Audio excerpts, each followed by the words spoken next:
Désolé pour ce retard lié à des problèmes techniques. C'est un problème quand on s'appelle agence technique.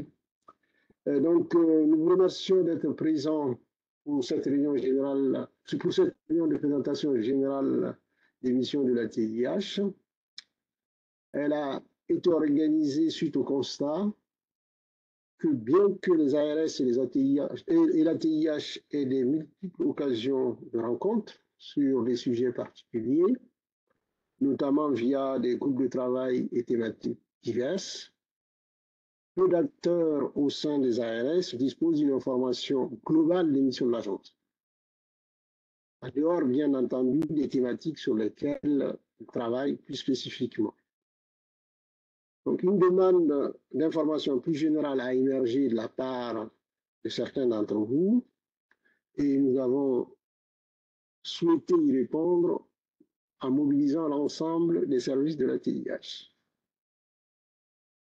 Les interventions auxquelles vous allez assister au cours de cette matinée vont être faites par les personnes les plus compétentes dans les différents domaines présentés et vous permettront, je l'espère, de vous faire une idée plus précise et concrète des différents champs traités par la TIH, de vous informer sur les variétés de ces champs et de vous aider, le cas échéant, à identifier au sein de notre organisation les ressources susceptibles de vous appuyer dans vos missions.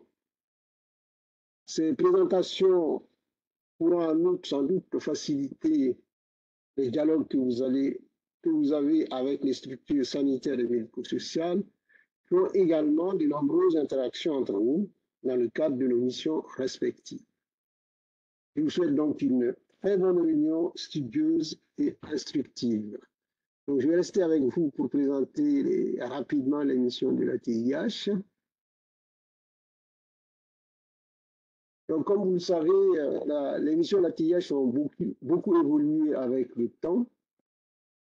Et notamment, il y a un décret du 29 décembre 2022 qui a étendu les missions sur, je dirais, sur 3 domaines.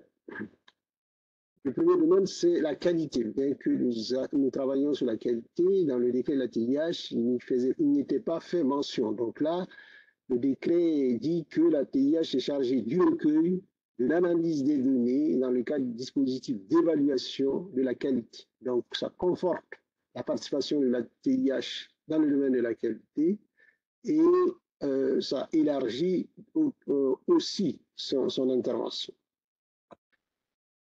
La deuxième mission qui a été apportée par ce décret, c'est apporter un concours à la réponse à une alerte sanitaire ou à la gestion des crises. Donc, cette mission a été ajoutée notamment à la suite de la pandémie, puisque la TIH a été amenée à intervenir dans le cadre de la gestion de la pandémie, alors qu'elle n'avait pas de mission dans ce sens. Donc, c'est une régularisation.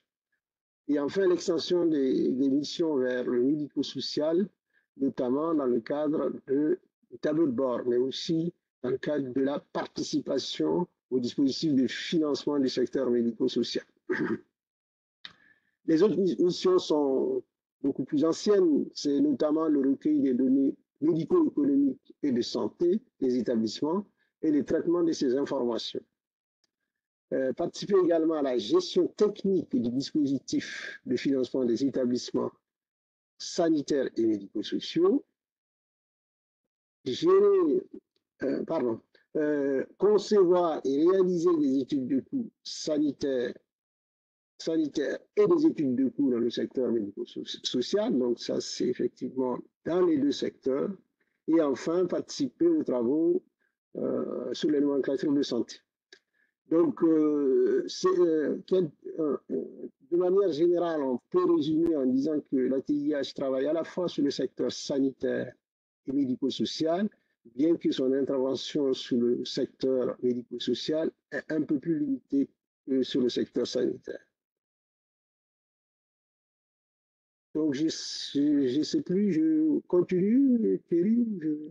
Oui, encore cette diapo-là, c'est le POP. Merci, excusez-moi. Donc, effectivement, la TIH a travaillé avec les tutelles pour son contrôle objectif 2023-2027. Et à l'issue de ce travail, il y a un COP donc, qui a été signé sur cette période par l'ensemble des administrations et des directions de tutelle. Donc, vous n'êtes pas surpris de retrouver les axes qui sont dans l'émission d'ailleurs que je viens de citer. Donc, il y a 5 grandes orientations. La première, c'est participer aux réformes de financement. Donc, comme vous savez, il y a beaucoup de réformes qui sont en cours, à la fois sur le secteur sanitaire et sur le secteur médico-social. Donc, là, la TIH apporte son concours à la conception de ces réformes et à la mise en œuvre.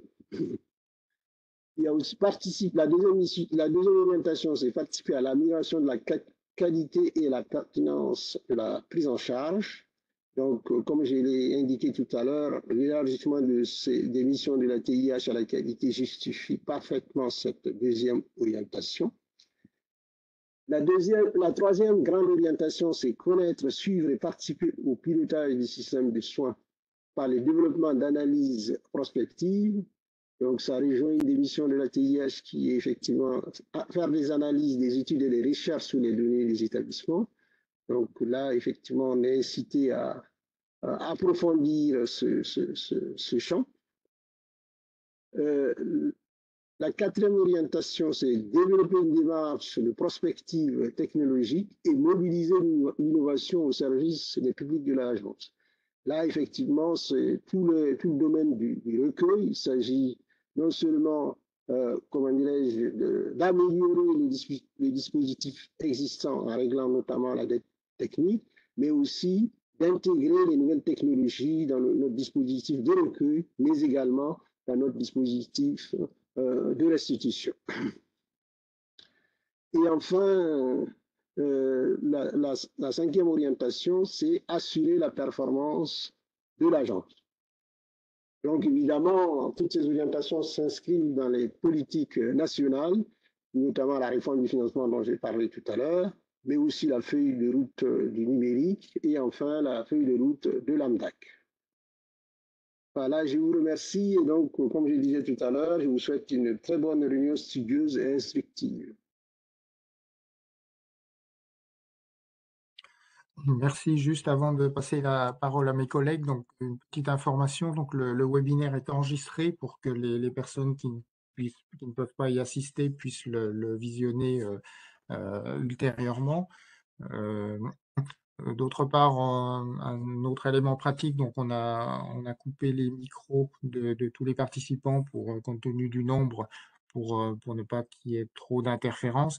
Si vous avez des questions à poser, ou si vous avez des problèmes techniques, s'il y a des problèmes de son par exemple, ou de visibilité, n'hésitez pas à utiliser le chat pour qu'on puisse être mieux informé en cas de problème. Merci. Et donc, je passe la parole maintenant à la première équipe.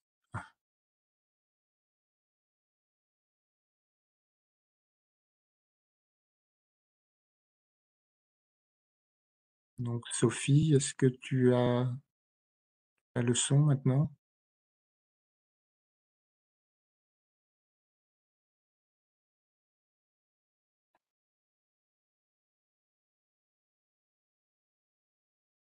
Parce que Sophie, tu es peut-être connectée en participant, du coup, et pas en tant que co-organisateur. Je vais demander à Valérie de faire le nécessaire. Merci.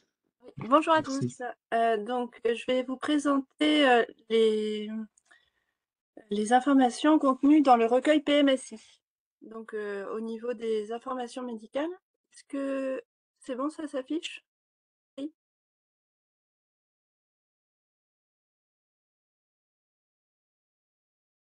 Moi, je ne vois pas encore le diaporama. Est-ce que tu peux l'afficher? Parce que moi, je vais pas pouvoir le faire. Faire Thierry, puisque je prends la main après. Oui, vas-y.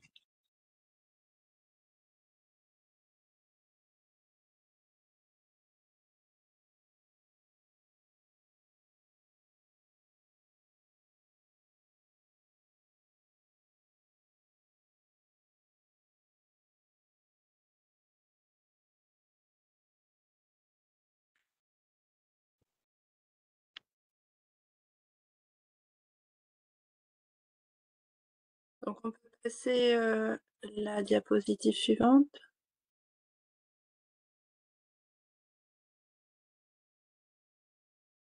Ouais. Et moi, je le vois en affichage présentateur. Ouais, super. Donc, quelques diapos, voilà, pour vous présenter le contenu du recueil PMSI. Donc, c'est un recueil qui s'applique à tous les champs d'hospitalisation, le MCO, HAD, SMR et PSI. Et donc, en fonction du secteur d'activité, on trouve des sets de données qui sont différents et des consignes. Non, c'était la diapo avant.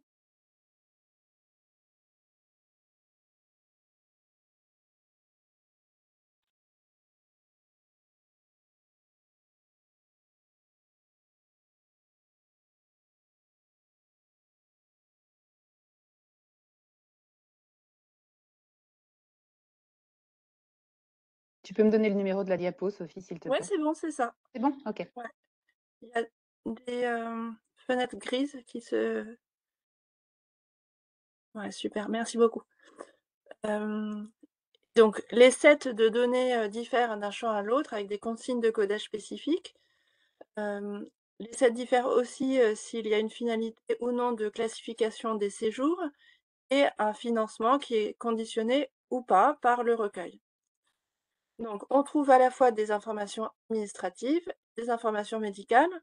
Les informations administratives, c'est essentiellement pour pouvoir identifier le patient et apporter certaines caractéristiques administratives qui vont être utiles pour les études, notamment. Et puis des informations médicales, on trouve des données socles comme les diagnostics principales, associés, reliés. Et puis les actes, donc pareil, en fonction des champs, ça peut être certaines nomenclatures qui sont utilisées et pas d'autres. À côté de ces données socles, on trouve des données variables qui sont demandées en fonction du périmètre du recueil. Et ces données variables, donc par exemple, pour le MCO, je vous ai mis passage par une structure des urgences, mission directe non programmée, des recueils spécifiques pour les prestations interétablissements, puis les codes pour les médicaments en liste en sus, des codes de prélèvement d'organes, et les variables pour l'hospitalisation de jour, le recueil de la dépendance, etc. Eh bien, ces variables sont ajoutées au fur et à mesure du temps en fonction des besoins, donc soit directement dans les résumés d'hospitalisation, soit dans des fichiers complémentaires qui sont reliés au séjour. C'est ce qu'on appelle les fiches comp. Et ça peut être également des données qu'on recueille au niveau agrégé, au niveau de l'établissement. Donc à ce moment-là, le fichier s'appelle fiche sup. Pour s'y retrouver, savoir exactement comment sont construits les différents sets de données, tous les référentiels, documentation, tous les outils pour transmettre ces données sont mis à jour et publiés par la TIH. Donc sur la diapo suivante,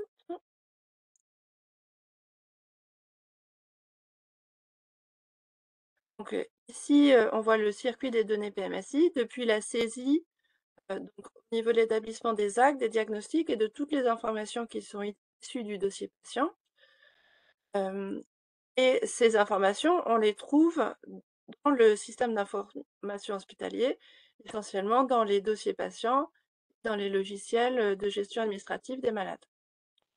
Ces informations transitent, sont structurées jusqu'au logiciel des départements d'information médicale, être ensuite formatées dans différents formats. Donc on a déjà vu les résumés d'hospitalisation, fichiers complémentaires, les fichiers administratifs et puis des fichiers qui sont liés à la facturation. Donc ça c'est pour le privé et pour l'activité externe pour le public. Les fichiers sont transmis sur la plateforme gérée par la TIH, IPMSI, et sont pseudonymisés qu'on ne puisse plus identifier le patient. Les ARS valident ces données et ensuite elles sont valorisées. Les arrêtés de versement sont publiés Et enfin, on peut accéder aux données puisque ces données sont transmises jusqu'au SNDS. Et puis, on peut également citer les restitutions de ces données à la fois dans Scan Santé et dans la plateforme des données hospitalières. Donc, sur la diapo suivante, merci. Donc, à quoi sert le PMSI? Donc, sa raison d'être originelle, c'était de médicaliser le système d'information hospitalier, de pouvoir conduire les campagnes tarifaires et budgétaires des établissements de santé. Puis, au fur et à mesure, donc ces données vont de plus en plus être analysées et restituées pour connaître, suivre et cartographier l'activité médicale des établissements de santé, étudier la performance des établissements, maîtriser les dépenses de santé, réguler l'offre de soins. On peut aussi faire des analyses de parcours des patients, intra-hospitaliers et également en interchamp. On peut mesurer la qualité de la prise en charge, connaître la précarité financière des patients, étudier la santé des populations et certains indicateurs sont intégrés automatiquement dans la statistique annuelle des établissements. Alors, on a cité quelques recueils particuliers. L'enquête sur l'achat et la consommation des médicaments à l'hôpital. Donc, c'est une enquête rétroactive qui est pas obligatoire, mais qui est renseignée par un très grand nombre d'établissements. Ça sert à connaître l'usage des médicaments pour lesquels il n'existe pas de traçabilité dans les bases PMSI. Donc, dans les bases PMSI, on va trouver essentiellement les médicaments coûteux, mais pour connaître la consommation de l'ensemble des médicaments, eh bien, cette enquête est tout à fait unique. Un autre recueil particulier, les résumés de passage aux urgences. Alors, c'est un recueil standardisé de données médico-administratives pour chaque passage aux urgences. Donc, en 2022, il y a plus de 20 millions de résumés de passage aux urgences qui ont été recueillis. Et donc ça, c'est quand même assez unique, ce recueil de passage aux urgences. On est en train de travailler sur un résumé de patients, enfin les résumés pour les interventions du SMUR, donc les RPIS, et puis sur un nouveau format du RPU qui permettra à l'avenir de faire un chaînage entre le RPU et le PMSI. D'autres recueils un peu particuliers, le recueil de la maladie rénale chronique, qui est un recueil semestriel au parcours pour les patients qui sont inscrits dans un parcours maladie rénale chronique, avec une soixantaine de variables pour décrire ces parcours et la composition des interventions auprès de ces patients. Carticel, qui est un recueil d'une thérapie génique, donc un traitement extrêmement onéreux, donc qui nécessite des données de suivi en vie réelle.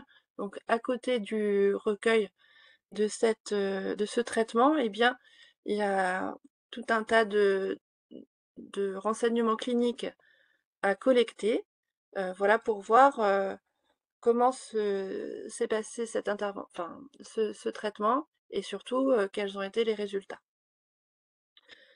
Ensuite, il y a eu ce recueil sur l'expérimentation article 51 les anticancéreux.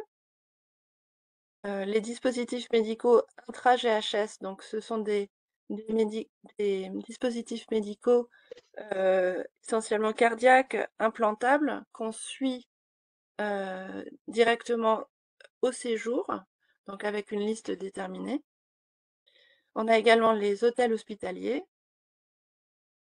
Puis, on a eu également le recueil des tests Covid et des vaccinations, même si ce recueil est arrêté depuis 2023.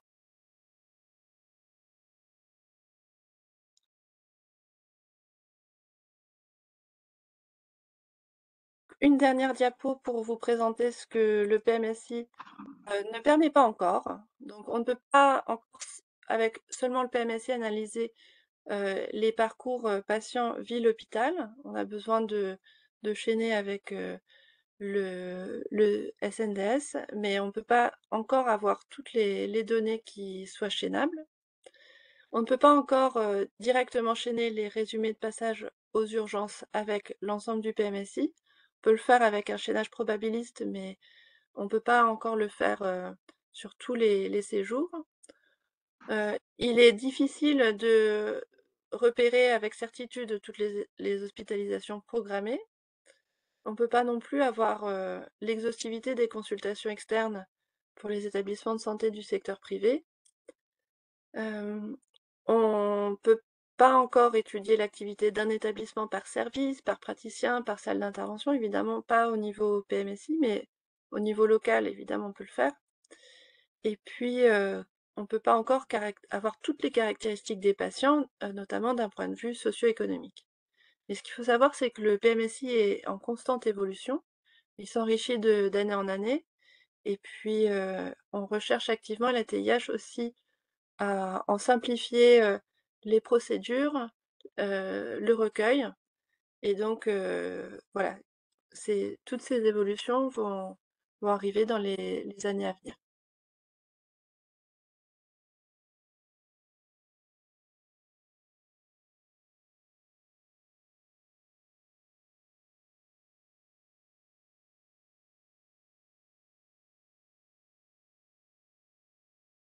Du coup, je pense que je vais enchaîner la présentation. Thierry, c'est bien ça? Oui. Ok. Oui. Donc, bonjour à tous. Je suis donc Caroline Rèvelin. Je suis chef du service Collige qui est en charge de la collecte des informations de gestion, comme son nom l'indique. Voilà. Donc, je vais vous détailler un petit peu les données autres que les données médicales. Alors, si j'arrive à passer la diapo. Donc, on va commencer par les données de coûts pour vous indiquer les différentes études et enquêtes de coûts que réalise la TIH. Sur le secteur sanitaire et sur le secteur médico-social, comme l'a indiqué Ousseini Ola en introduction.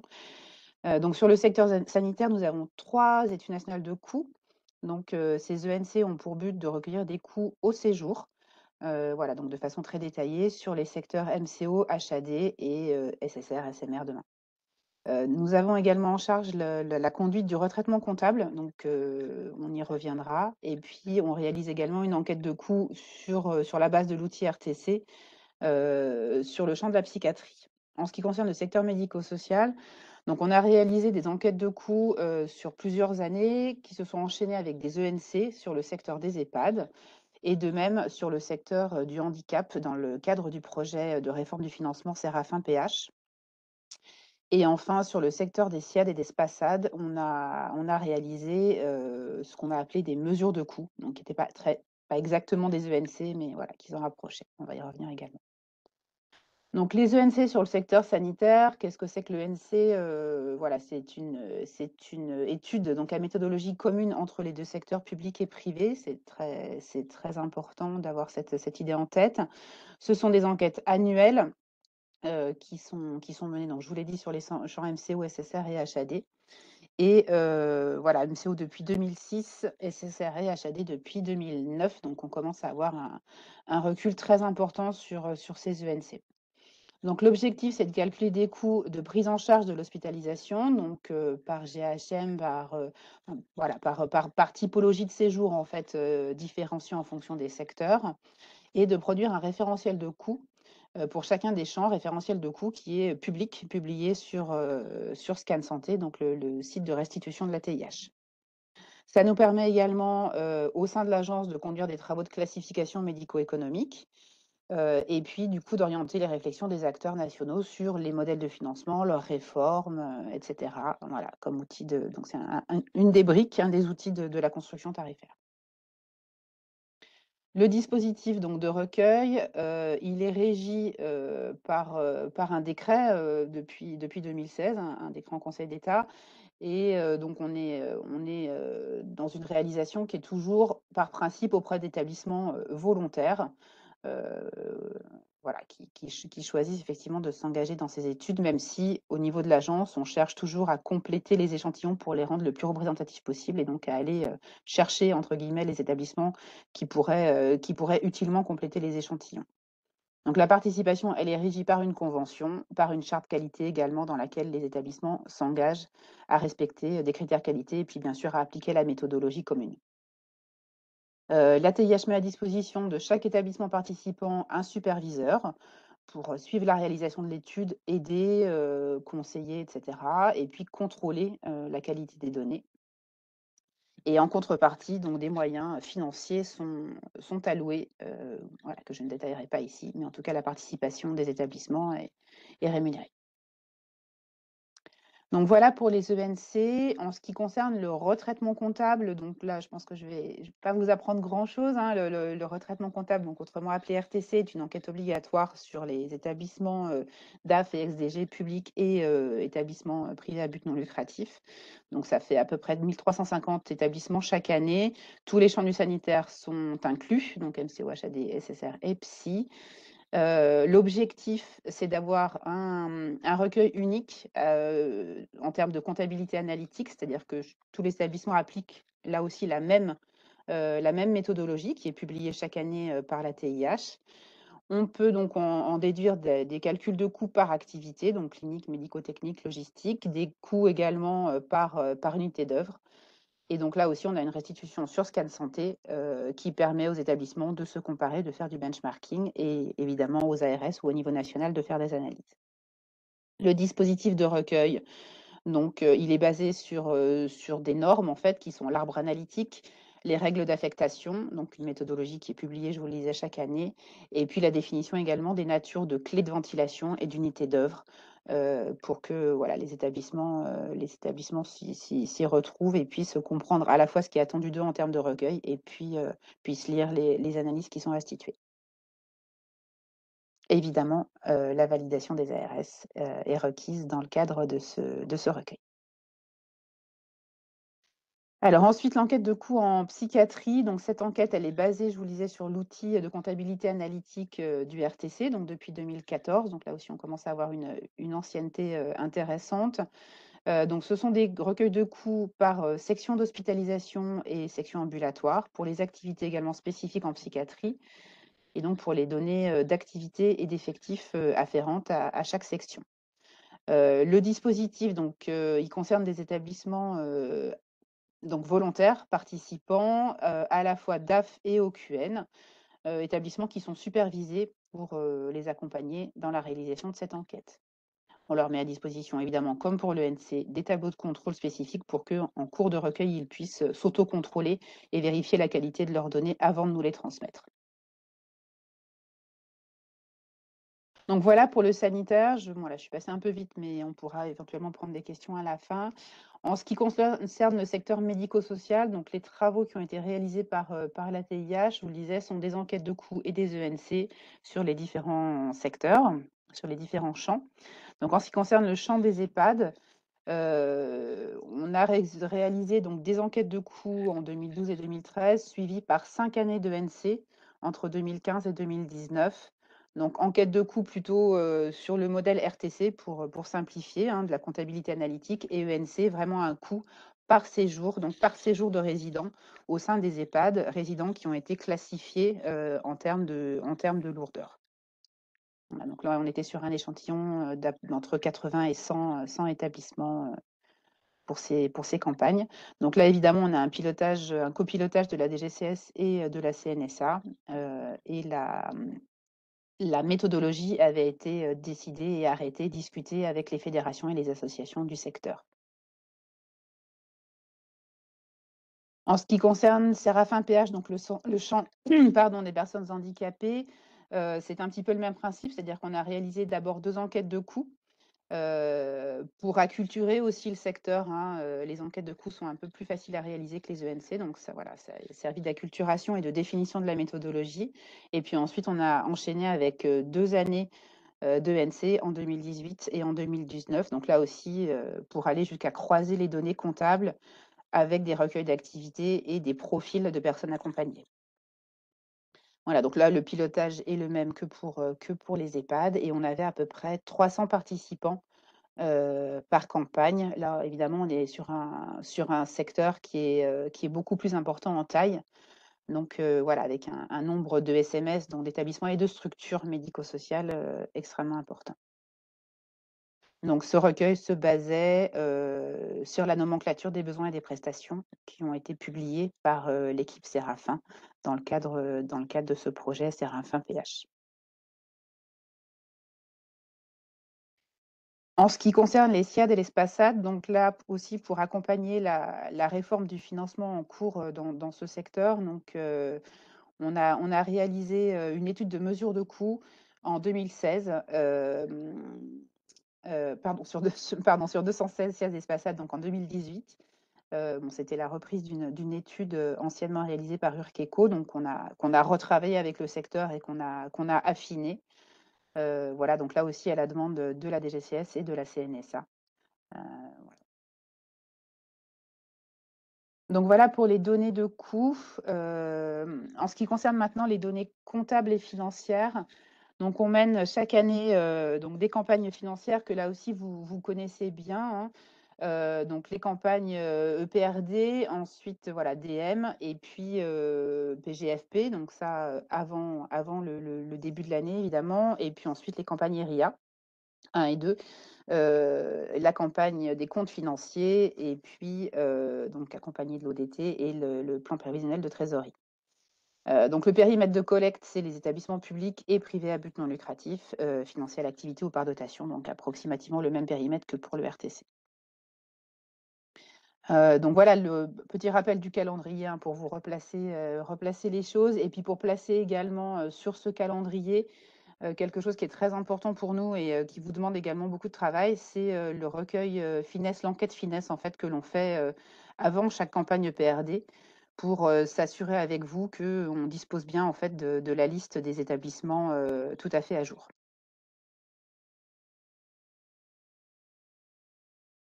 Voilà pour les campagnes comptables et financières.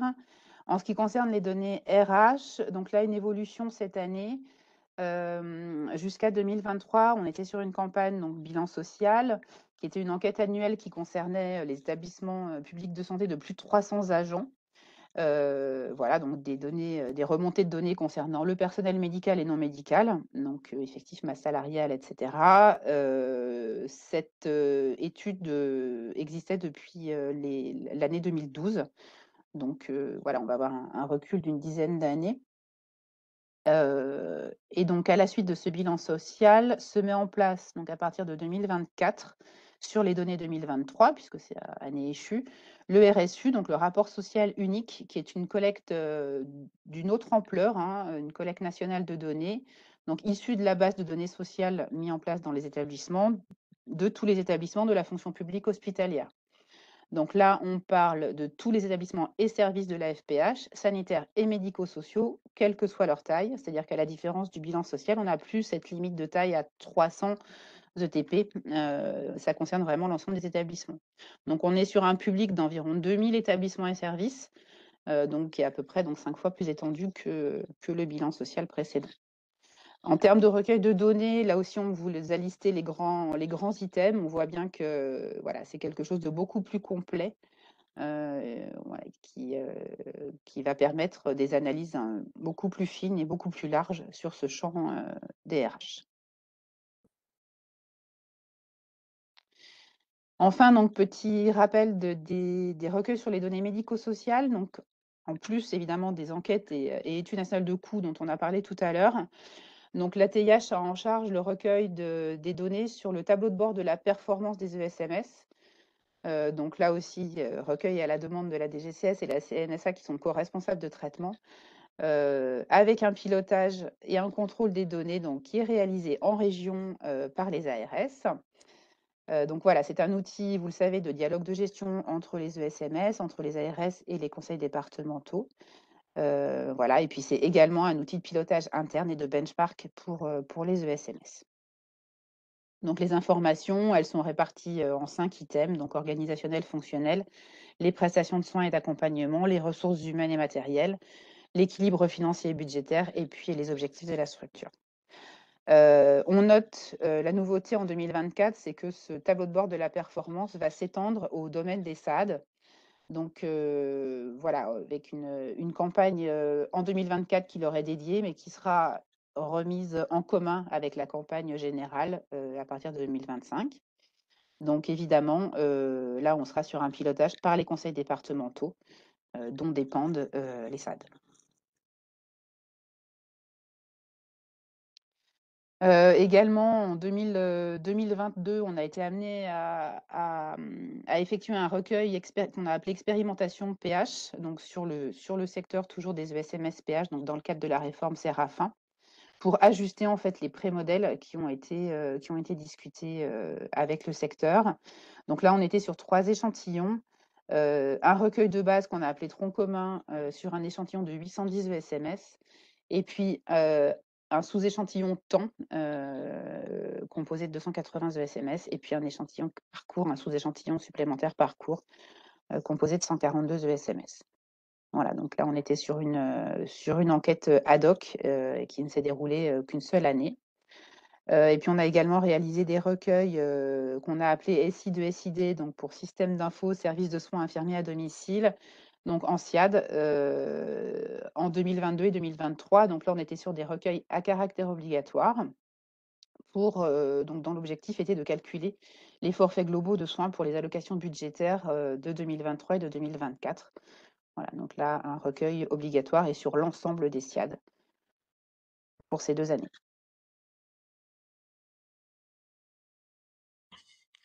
Merci Caroline. Il y avait une question dans le chat par rapport au RSU. Alors, je ne vois pas le chat, si tu peux me lire la question. Oui, c'était la personne demandait quand seront disponibles les résultats du RSU. C'est un peu tôt pour répondre à cette question dans le sens où on n'a pas encore commencé le recueil. Je laisserai éventuellement mes collègues répondre, mais la campagne RSU de recueil doit se dérouler de mai-juin jusqu'à quasiment la fin de l'année. Donc, on sera plutôt sur une restitution, voilà, je pense, deuxième semestre 2025, mais encore une fois, sous le contrôle de mes collègues.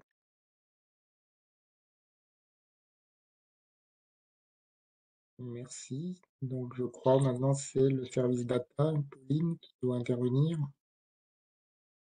Juste peut-être un mot, Thierry, pour dire, donc on a à disposition une carte, enfin que vous avez à disposition une cartographie interactive des recueils de données sur le site de l'agence. Donc on vous a mis le lien là et vous pouvez voilà, vous renseigner sur l'ensemble des recueils en faisant des filtres par champ, par catégorie, etc. Voilà, juste cette petite précision. Je vais arrêter le partage du coup de mon côté.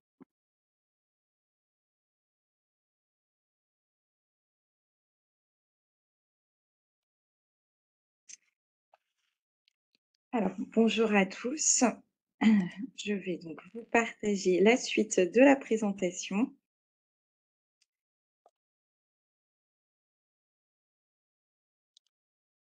Et donc, nous pourrons effectivement vous mettre à disposition les supports ainsi que l'enregistrement de la présentation suite à cette matinée.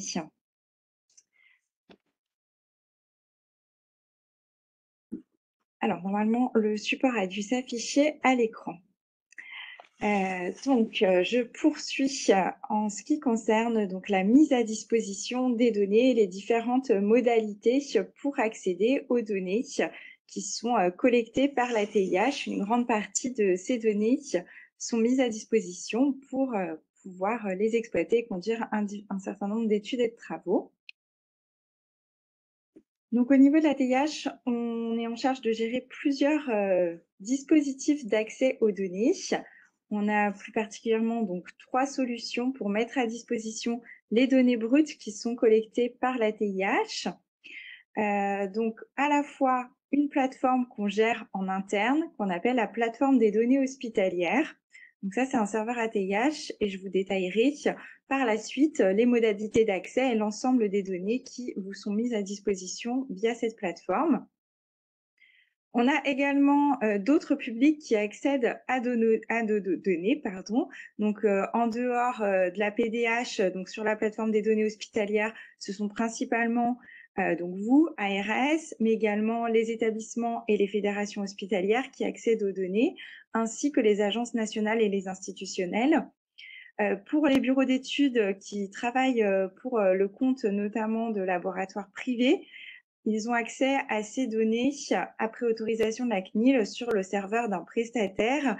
Aujourd'hui, nous avons un marché conclu avec le Centre d'accès sécurisé aux données. Et puis, on a le cas particulier de certains prestataires qui ont leur propre bulle pour pouvoir mettre en place un environnement maîtrisé leur permettant d'accéder et d'exploiter les données. Enfin, l'ATIH est en charge d'alimenter le système national des données de santé avec les bases du PMSI, donc avec les 4 champs de l'activité hospitalière, donc sur le sanitaire, MCO, HAD, psy et SMR.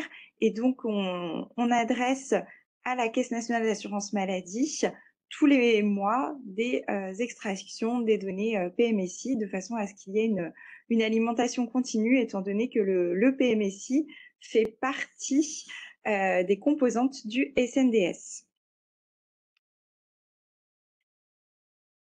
Donc sur ces diapos, donc voilà, vous ai remis les différents profils que je vous ai rapidement indiqués juste avant, qui accèdent aux données via ces différents dispositifs.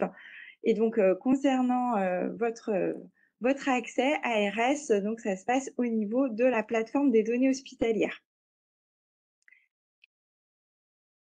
Donc, je vais revenir sur cette offre de restitution à ATIH et plus globalement comment se situe la plateforme des données hospitalières et les autres dispositifs qu'on propose aujourd'hui pour accéder aux données.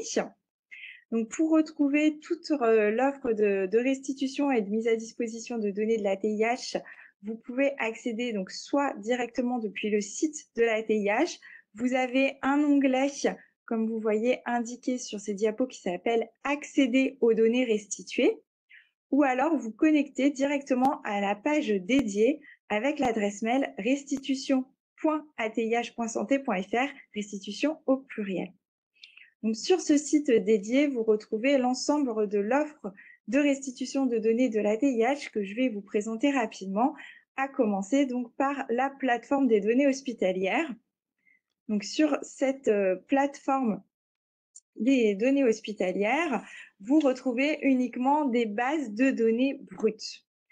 Donc, c'est une plateforme qui est sécurisée. On est dans un environnement tout à fait maîtrisé qui se veut conforme au référentiel de sécurité applicable aux données du SNDS. Donc, on a mis en place un dispositif qui requiert une authentification forte à plusieurs facteurs.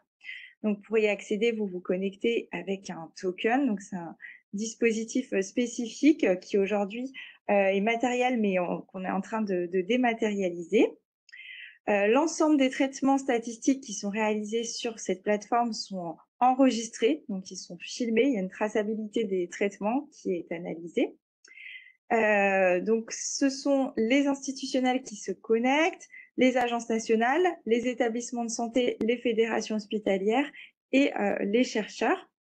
Donc, à ce jour, on a plus de 1000 utilisateurs qui ont un compte sur la plateforme. Donc, ça représente à peu près 330 structures qui accèdent aux données via ce dispositif. Donc, sur ce dispositif, vous retrouvez aujourd'hui donc 2 logiciels statistiques, à savoir SAS et RStudio, qui permettent d'exploiter les bases brutes de données. Donc, l'accès est géré en propre par l'ATIH. Donc, les utilisateurs se connectent via un bureau à distance au serveur de l'ATIH. Ils accèdent donc à plusieurs bases de données, dont les bases PMSI. Les traitements sont effectués donc sur un serveur SAS avec les logiciels SAS et R. L'ensemble des traitements, donc comme je vous l'indiquais, est enregistré et les utilisateurs ne peuvent entrer et sortir des données très fines de cet espace sans autorisation. Donc les sorties de données se font uniquement, on ne peut exporter que des données suffisamment agrégées. Donc voici à quoi ressemble la page d'authentification pour vous connecter. Donc le lien pour accéder à la plateforme des données hospitalières, donc c'est accès-sécurisé.atih.santé.fr et donc l'utilisateur rentre son nom d'utilisateur, son mot de passe personnel ainsi que le code personnel de son dispositif token. Donc, voici le bureau d'accueil sur lequel l'utilisateur atterrit. Et donc, il peut retrouver donc les logiciels statistiques pour interroger les données, les ressources documentaires où il a un grand nombre d'informations mises à disposition pour l'aider dans l'exploitation des données. Il retrouve également tous les textes réglementaires, les notices diffusées par l'ATIH. Et puis, il a accès également aux outils de bureautique et un accès spécifique à Scan Santé dont je vous reparlerai tout à l'heure. Donc aujourd'hui, les bases brutes qu'on trouve sur la plateforme des données hospitalières, donc c'est principalement donc les données médicales qui ont été détaillées par mes collègues précédemment, donc les données du PMSI, donc vous retrouvez les données brutes des 4 champs de l'activité hospitalière, donc MCO, SMR, HAD et psychiatrie. On retrouve également donc les données qui vous ont été présentées tout à l'heure sur les résumés des passages aux urgences. Donc là, vous avez, donc pour le PMSI, excusez-moi, une profondeur historique disponible de 10 ans. Donc on a aujourd'hui mis en place depuis quelques semaines les données infra-annuelles 2024. Pour les bases RPU, donc on remonte à l'année 2016. Et donc là, on est en train de préparer les données 2023, donc qui vont être consolidées. Et d'ici quelques mois, dans 2 mois, on devrait mettre en ligne les données 2024. Il y a toujours un petit décalage pour mettre en place l'infra-annuel concernant les RPU. Vous retrouvez également les bases des données issues de l'enquête achat et consommation de médicaments à l'hôpital. Donc, c'est une enquête annuelle rétrospective qui a lieu 1 fois par an, qui est réalisée par l'ATIH et qui s'intéresse aux consommations des pharmacies hospitalières. Donc, ça permet d'avoir le détail des médicaments qui sont administrés au cours des séjours et qui ne remontent pas via les dispositifs FicheComp qui concernent uniquement les molécules onéreuses. Enfin, vous avez un certain nombre de nomenclatures qui vous aident pour l'exploitation des données. Concernant les données financières, donc vous retrouvez sur la plateforme des données hospitalières donc les comptes financiers, donc le rapport sur le compte financier qui détaille la situation financière des établissements de santé sous anciennement XDG. Vous avez également les décisions modificatives, les EPRD, donc les étapes prévisionnelles des recettes et des dépenses des établissements de santé. On met à disposition également les rapports infra-annuels et enfin les données du RTC qui vous ont été présentées précédemment. Nous mettons aussi à disposition donc les données de la SAE qui est une enquête annuelle réalisée par l'adresse, donc c'est la statistique annuelle des établissements de santé, ainsi que les données du bilan social qui deviendra donc le RSU, comme ça vous a été indiqué. Sur le champ médico-social, donc nous mettons à disposition les données du tableau de bord de la performance du secteur médico-social. Et enfin, sur les années 2022 et 2023, nous avons mis à disposition les données qui avaient été recueillies sur les SIAD. Donc voilà toutes les bases de données brutes que vous pouvez retrouver. Donc pour vous aider à l'exploitation des données, donc on met à disposition, comme je vous l'indiquais, des nomenclatures, donc des référentiels également. Et vous trouverez également sur la plateforme des données hospitalières un dictionnaire interactif auquel vous pouvez accéder soit sur le bureau de la plateforme des données hospitalières, soit directement à l'adresse dico.atih.santé.fr. Donc sur ce dictionnaire, ça vous permet d'avoir du détail sur l'ensemble des tables et des variables du PMSI. Et vous avez un outil assez interactif, un graphe qui vous permet de voir toutes les liaisons et les jointures entre les tables qui sont contenues dans les différents PMSI, donc avec des couleurs selon le champ du PMSI. Et donc, si vous passez votre souris, si vous survolez les différents traits, apparaissent du coup le nom de la variable qui permet de faire la jointure entre les tables identifiées. Donc, c'est Juste, un outil. pardon, Pauline, on a un souci d'affichage. On voit une mosaïque de 8 diapos, on voit plus la diapo où tu commentes. Ah, alors, je vais relancer le partage. Ouais. Il y a dû avoir un problème technique, je suis désolée. Donc, je relance. Est-ce que vous voyez le Oui, partage? c'est bon là. Ouais, ok. Bon, Merci. merci de me l'avoir signalé. Donc ça concernait le dictionnaire interactif, qui est un outil utile pour les travaux menés sur les données PMSI.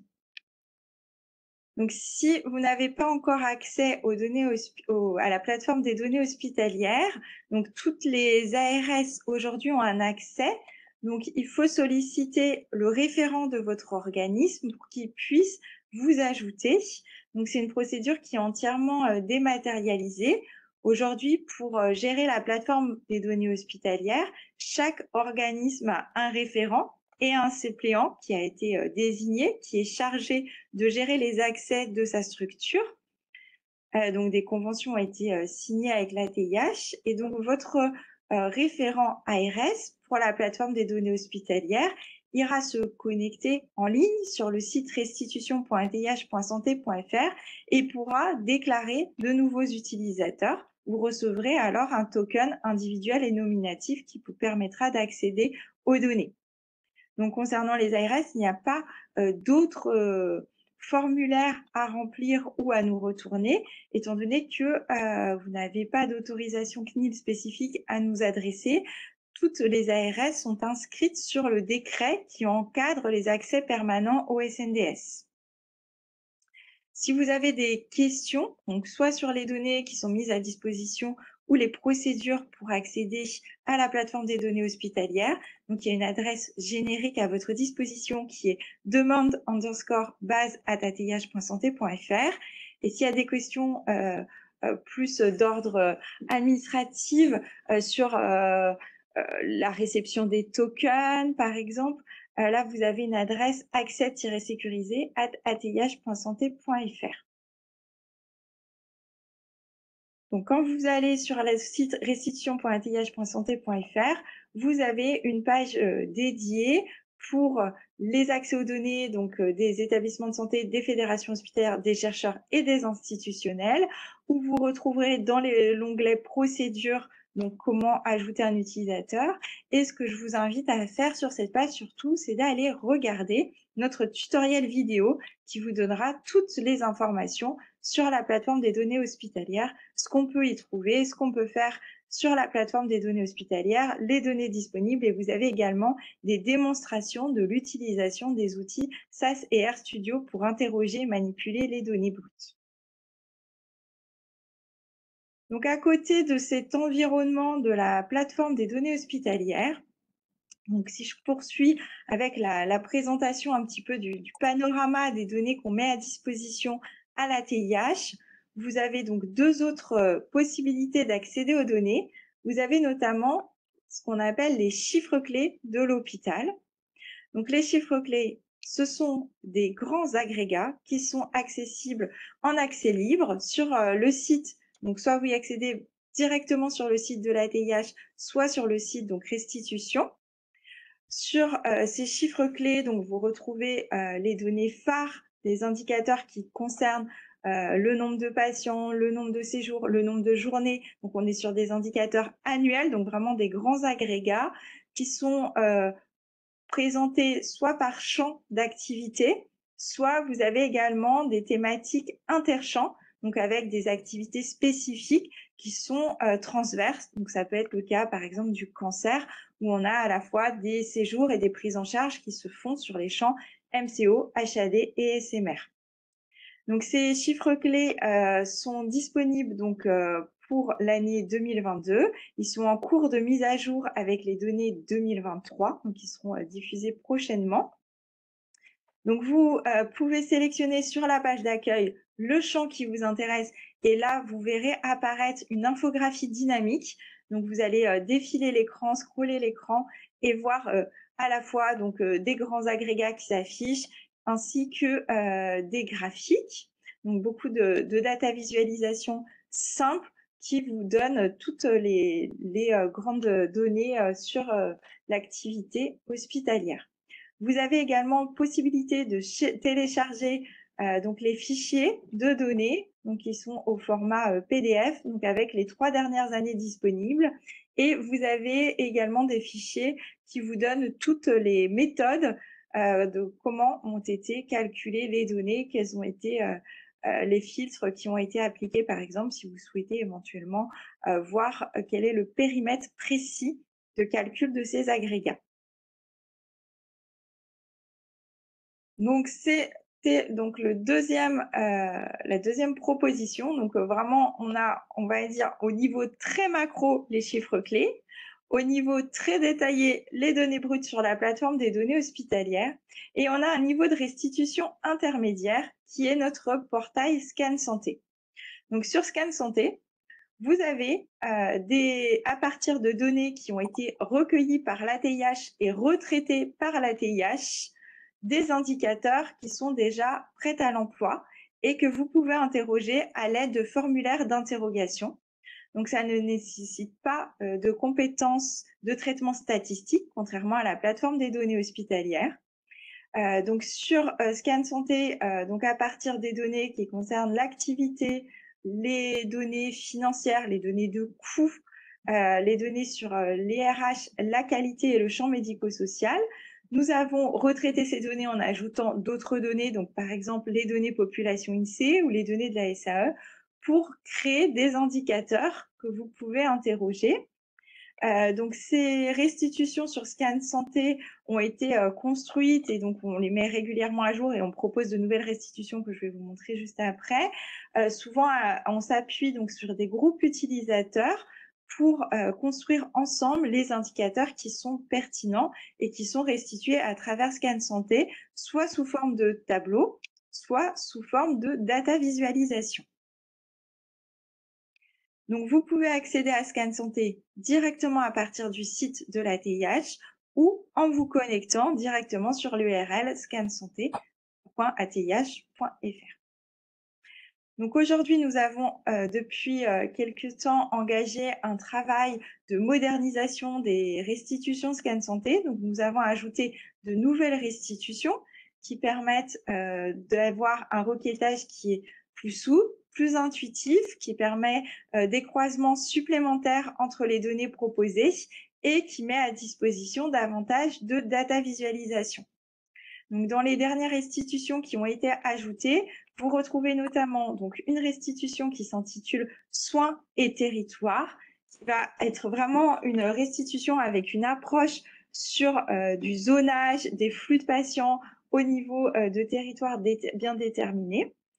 Vous avez une restitution qui s'appelle Activité MCO qui vous permet de requêter donc sur le champ MCO de façon beaucoup plus fine que les autres restitutions qui étaient proposées jusqu'à présent.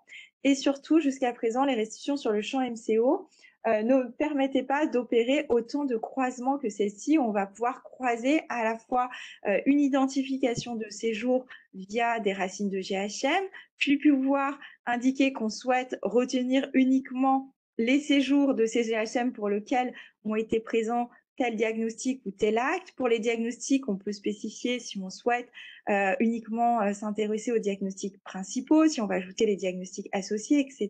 Donc voilà, pour ceux qui connaissent, on peut vraiment aller assez loin dans le requêtage sur le champ MCO avec cet outil.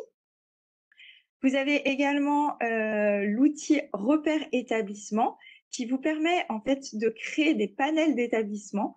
Donc, vous pouvez choisir donc soit vous créez votre propre panier d'établissement en sélectionnant les finesses qui vous intéressent, soit vous pouvez, à l'aide d'indicateurs, choisir des établissements pour lesquels les niveaux d'indicateurs sont similaires. Et ça vous propose en sortie, pour le panel sélectionné en entrée, un grand nombre d'indicateurs, à la fois des indicateurs d'activité, mais également des indicateurs financiers. Et enfin, nous avons revu toute la restitution sur les médicaments et les dispositifs médicaux en sus, avec davantage de possibilités de comparaison entre les années et en proposant davantage de data visualisation en sortie de restitution. Enfin, les deux autres restitutions que nous avons ajoutées récemment, donc il y a une restitution sur les données de l'enquête médicaments et une restitution sur le sepsis. Donc, vous retrouvez la même type d'ergonomie. Donc, on a fait un travail sur l'expérience utilisateur, donc qui est beaucoup plus simple et intuitif que sur les formulaires précédents. Donc, Scan Santé s'adresse à différents publics. Donc, il y a un premier accès donc sur l'URL scansanté.ath.santé.fr qui est en accès libre, mais du coup sur lequel nous avons été contraints, pour des raisons de confidentialité de CNIL, de masquer les effectifs inférieurs à 11. Nous avons un deuxième niveau d'accès pour accéder à davantage de restitutions, notamment à toutes les dernières restitutions que je vous ai indiquées. Il faut vous connecter avec vos identifiants passerelle plage. Donc, je pense que vous en avez tous. Donc là, on est sur le domaine d'accès plage Scan Santé. Et donc, vous vous connectez et vous avez accès à l'ensemble des restitutions, mais par contre, toujours avec un masquage des effectifs faibles. Pour avoir accès à l'ensemble des restitutions et sans masquage des effectifs faibles, c'est l'accès Scan Santé qui s'opère directement depuis le bureau d'accueil de la plateforme des données hospitalières, où là, après la connexion sur la PDH, comme je vous l'indiquais sur le visuel tout à l'heure, du bureau d'accueil Citrix de la PDH, vous pouvez cliquer sur Scan Santé et avoir accès à l'ensemble des restitutions, y compris avec les petits effectifs. Donc, quand vous vous êtes connecté sur le menu Scan Santé avec votre identifiant passerelle plage, là, vous allez pouvoir avoir l'offre plus riche et notamment voir apparaître toutes les nouvelles restitutions que je vous ai indiquées précédemment, donc activité MCO, l'activité spécifique sur le sepsis, les restitutions sur les médicaments à l'EDM, donc à la fois les consommations détaillées et les données issues de l'enquête médicaments. Et vous avez également des données plus riches sur les autres champs de l'activité que vous ne voyez pas si vous êtes uniquement en accès libre. Donc, ça peut être le cas sur davantage de données dans l'onglet RME-Psy, mais également sur l'onglet indicateurs synthétiques. Donc, vous voyez apparaître repères établissement ou les fichiers CMR qui n'étaient pas en accès libre. Et sur territoire et parcours de soins, la restitution de soins et territoires dont je vous ai parlé précédemment. Donc, je vous redonne le processus. Donc, quand vous atterrissez sur la page d'accueil de Scan Santé, vous avez un onglet Connexion. Donc, vous cliquez sur Se connecter. Vous pouvez également y accéder en cliquant sur Mon compte. Donc, vous avez un cartouche qui se situe au même niveau que les grands thèmes des restitutions de Scan Santé. Si vous n'avez pas encore d'identifiant passerelle plage, dans ce cas, vous pouvez aller dans le formulaire de demande de création de compte pour vous créer un compte. Vous allez rechercher votre structure. Donc, votre ARS est directement en tapant, commençant à taper le nom de votre ARS. Dans la barre, vous allez voir s'afficher dans un petit menu déroulant votre ARS. Vous demandez bien le domaine Scan Santé. Et dans la zone commentaire, vous demandez le rôle lecteur Scan Santé. Donc, vous retrouverez toutes ces informations de création de compte dans un tutoriel qui figure sur notre chaîne, donc sur YouTube ATIH Santé.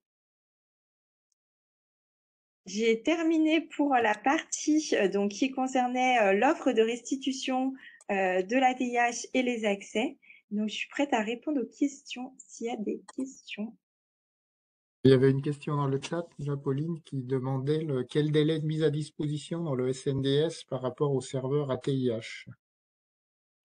Alors, donc, concernant les données SNDS, donc là, nous, côté, donc il y a deux choses, il y a les bases annuelles et les bases infra-annuelles. Donc, actuellement, côté ATIH, donc, on est en train de consolider les bases PMSI 2023. Donc, elles seront mises à disposition sur la plateforme des données hospitalières, donc les bases vraiment définitives, figées, scellées, donc d'ici fin avril pour les premiers champs et mi-mai pour le dernier champ qui est l'HAD, donc que vous retrouverez sur la plateforme des données hospitalières. Peu de temps après, donc début juin, on enverra ces données, donc 2023 fini à la CNAM, qui les intègre ensuite sur la plateforme du SNDS, et généralement, vous pourrez y accéder, on va dire au plus tôt le temps qui réalise l'intégration des données, fin août, début septembre, pour la base définitive 2023.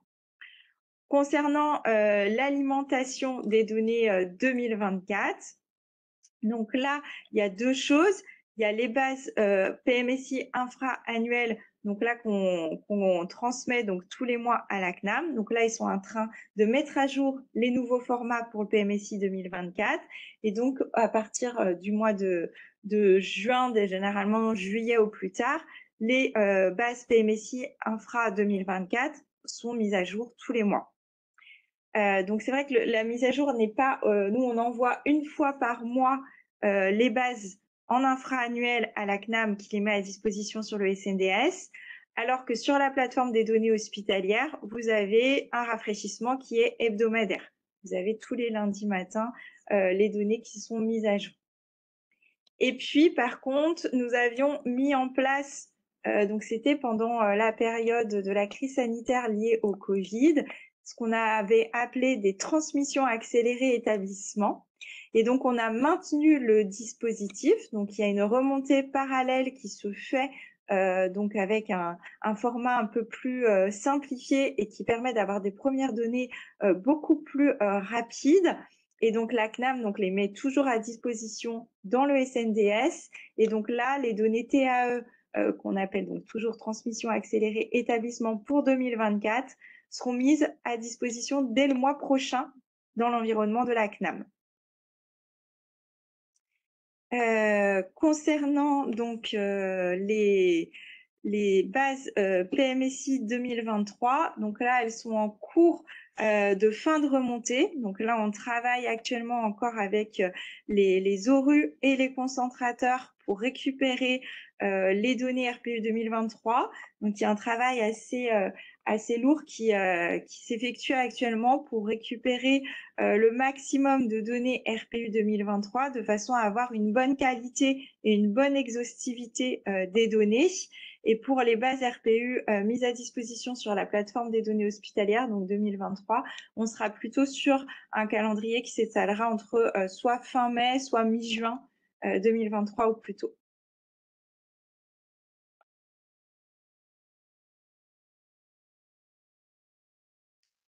Est-ce qu'il y a d'autres questions? N'hésitez pas à m'indiquer si c'est pas clair, je peux réexpliquer différemment, essayer ou compléter. Voilà, puis bah, s'il n'y a pas d'autres questions, je vais passer la parole à mes collègues pour la suite de la présentation.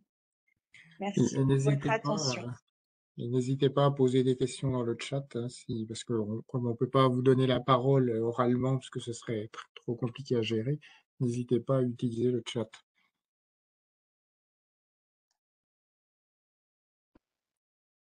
Bonjour à tous. Donc, je suis Joëlle Dubois, je suis chef du service classification, information médicale et modèle de financement de l'agence.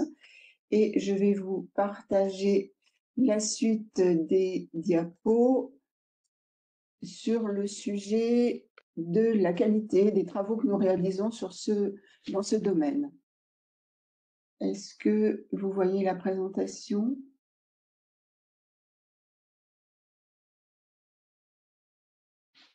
Thierry, vous voyez les diapos? Oui, oui, moi c'est bon. Ok. Tu peux juste te mettre en mode présentateur, Joël, Oui. ou en plein écran.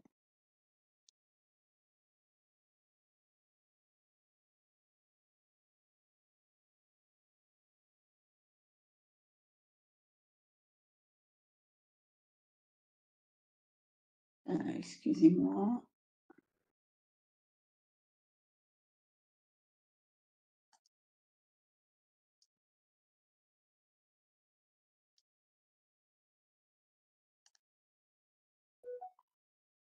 Excusez-moi, je ne parviens pas.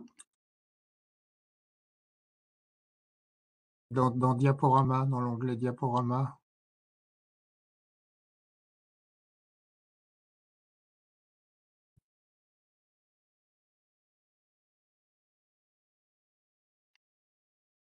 Je ne parviens pas.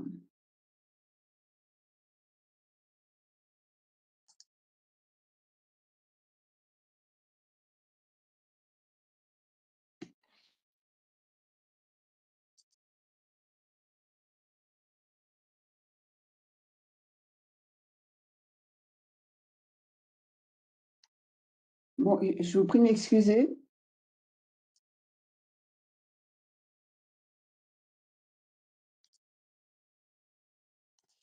Je n'y arrive pas. Donc, si ça vous ennuie pas, je vais les passer comme ça.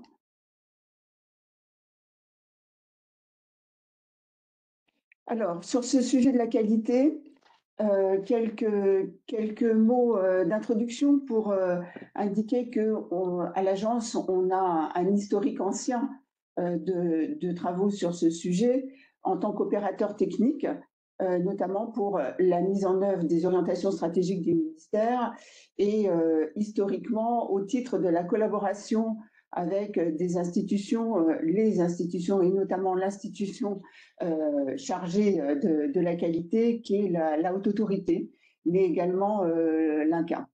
Dans ce domaine, nous avons donc depuis longtemps travaillé en collaboration pour produire et calculer les IQSS, les indicateurs de la qualité et de la sécurité des soins.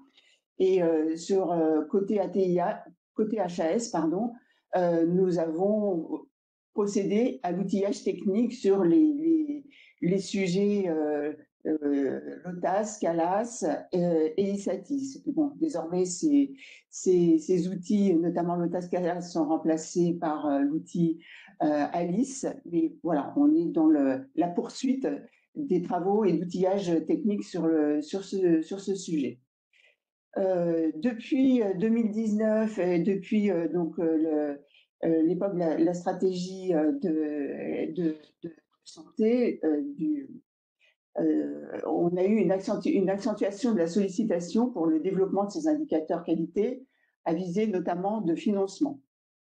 Et ces sollicitations se sont poursuivies et amplifiées, notamment à compter de 2022, avec la publication et la production du décret du 29 décembre qui a fixé les missions de l'agence et qui a notamment produit et élargi ces missions de l'agence, en particulier sur l'une de ces missions, la mission 7, qui énonce que l'ATIH est chargée du recueil, de l'analyse et de la diffusion de données pour l'évaluation de la qualité, de la conformité, de la coordination des prises en charge, ainsi que de la satisfaction des personnes concernées.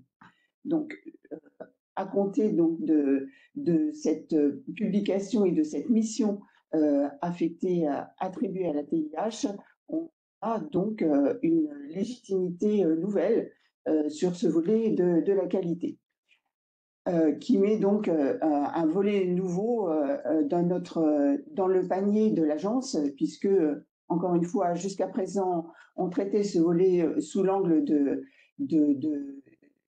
la technique. Désormais, donc, on a à monter en charge, notamment sur les évolutions méthodologiques pour la production, notamment la production des indicateurs. Alors,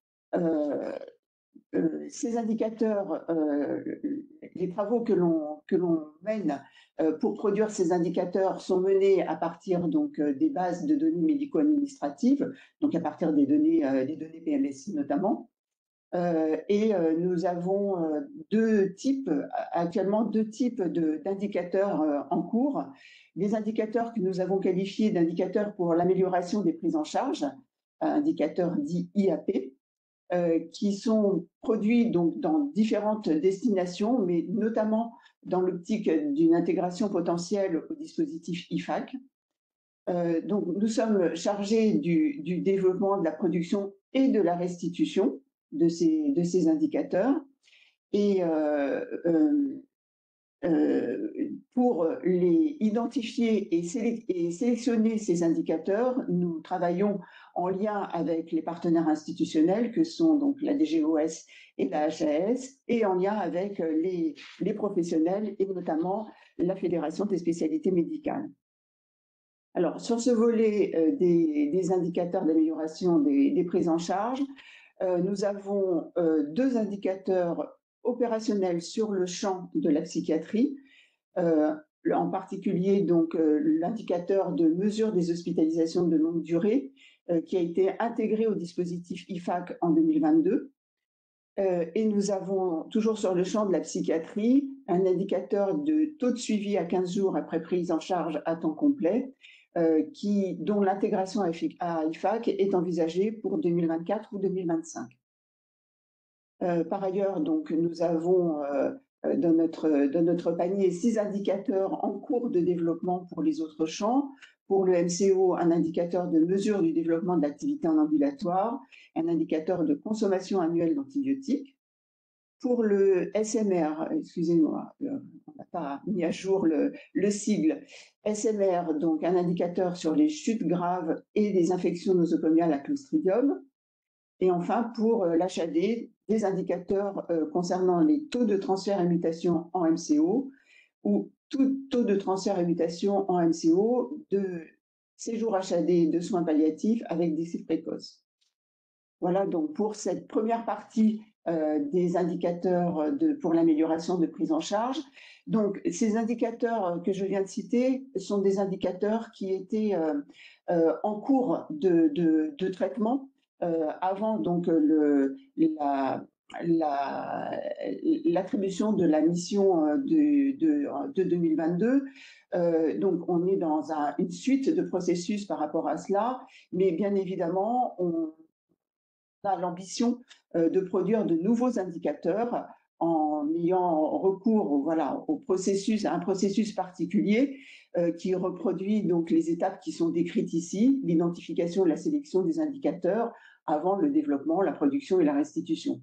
Donc pour l'identification et la sélection des indicateurs, donc il est envisagé de revenir vers les acteurs pour commencer effectivement à produire cela.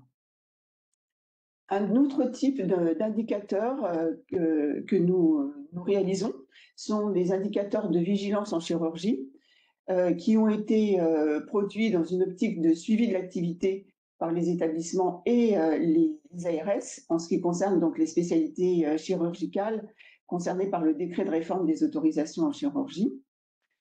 On a eu deux phases pour la production de ces travaux. Une première phase dont le pilotage a été confié à la haute autorité. Nous sommes en coordination avec la haute autorité sur ce projet, mais cette première phase était plutôt pilotée par la haute autorité et nous étions en support sur le sujet. Cette première phase s'est achevée en 2022, après qu'une étape de sélection et de définition d'une liste d'indicateurs ait été produite, avec production d'un rapport validé par le collège de la haute autorité en juin 2022. Et à l'issue de cette première phase, une seconde phase a été enclenchée, dont le pilotage, cette fois, est plutôt côté ATIH, avec support HAS. Et là, donc, nous travaillons sur 5 indicateurs qui ont été priorisés parmi la liste des indicateurs élaborés donc, dans la première phase. Et donc, ces 5 indicateurs, les travaux sur ces 5 indicateurs sont en cours de développement pour une livraison prévue courant de 2024. Les 5 indicateurs sont ceux qui sont affichés ici. Taux de mortalité à l'hôpital, toutes causes confondues dans les 30 jours suivant une chirurgie majeure. Taux de réadmission à 48 heures après chirurgie ambulatoire. Les taux de réhospitalisation dans un délai de 1 à 7 jours en MCO. Les taux d'hémorragie ou d'hématome post-op nécessitant une reprise. Et enfin, le taux d'infection du site opératoire. Voilà, donc on est en train de produire toute la phase méthodologique de cette deuxième étape, de cette deuxième phase pour les produire. Et l'issue de cette phase-là sera bien évidemment des ajustements méthodologiques avant validation et avant restitution sur le site de l'agence pour que les acteurs, et notamment établissements et ARS, hein, comme prévu, puissent s'en saisir et mener les actions qui seront utiles après la mise en œuvre donc de cette vigilance en chirurgie. Enfin, pour finir sur ce volet des indicateurs qualité, nous travaillons également sur d'autres thématiques, en particulier sur une expertise dans le cadre du développement et du suivi d'autres indicateurs, notamment ceux qui sont produits dans le cadre de ce qui est en cours en termes de réforme du financement, et notamment sur la réforme des urgences. Il y a la dotation complémentaire à la qualité qui nécessite de s'appuyer sur des indicateurs. Sur le volet MRC, maladie rénale chronique, la dotation à la qualité qui doit justement s'appuyer également sur des indicateurs, et enfin sur le sujet ADNP. Ces travaux sont menés en collaboration là avec la DGOS qui pilote la réforme, et nous sommes côté ATIH en appui pour la production de ces indicateurs. De la même manière, sur le volet des indicateurs produits dans le cadre des expérimentations de l'article 51 sur IPEP, PEPS et EDS, voilà, on est dans le même dispositif. Pour compléter ces éléments et ce panorama des autres types d'indicateurs sur lesquels nous sommes en appui ou que nous pouvons auxquels nous pouvons contribuer, nous pouvons citer le suivi technique des projets retenus par le Conseil scientifique de la TIH sur le volet des urgences, des PROMS en psychiatrie et des réhospitalisations à 30 jours pour les prises en charge réhospitalisation à 30 jours potentiellement évitables et graves. Et enfin, en lien avec la mission de la DGOS sur la qualité et la pertinence, il faut signaler l'existence de la cartographie des indicateurs qualité et le repérage des populations fragiles qui est en cours. Voilà pour ce tour d'horizon des travaux menés par la TIH sur le sujet de la qualité, pour lequel on peut indiquer que très modestement, vous le savez, ce n'est pas notre cœur de métier, puisqu'il y a d'autres institutions qui sont beaucoup plus concernées par ce sujet. Mais du fait donc de la nouvelle mission qui nous a été attribuée, nous avons à monter en charge sur ce sujet et à produire les indicateurs attendus, et même éventuellement des missions connexes en lien avec ce sujet. Voilà, je suis à votre disposition pour répondre à vos questions. Et excusez-moi pour la diffusion du diaporama dans ce mode peu agréable.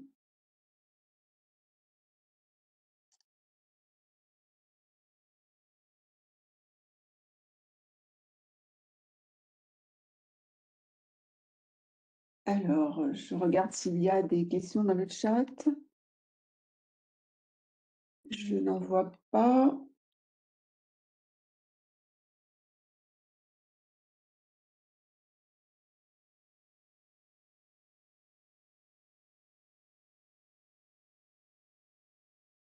Donc, s'il n'y a pas de questions, je laisse la parole aux collègues pour la suite.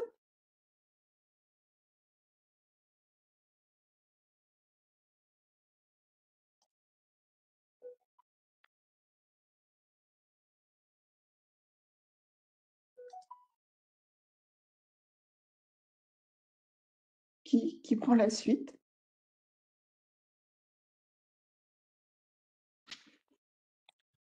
le service financement qui doit prendre la suite, mais Nathalie a des problèmes De de connexion. connexion, donc le secrétariat est en train de lui donner le rôle de co-organisateur pour qu'elle puisse partager. Je vois qu'une question pour toi, Joël, a priori.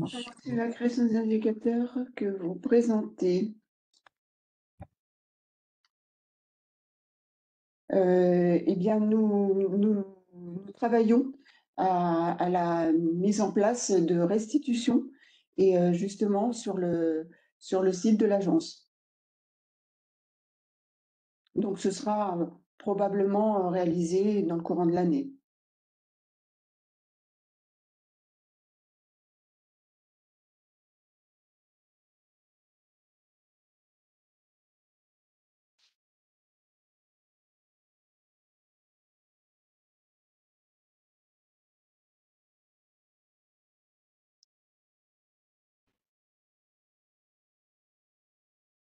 Une autre question dans la suite. Est-ce qu'il y a des notes d'information aux ARS? Sur ce sujet des IVC ou des indicateurs de façon générale?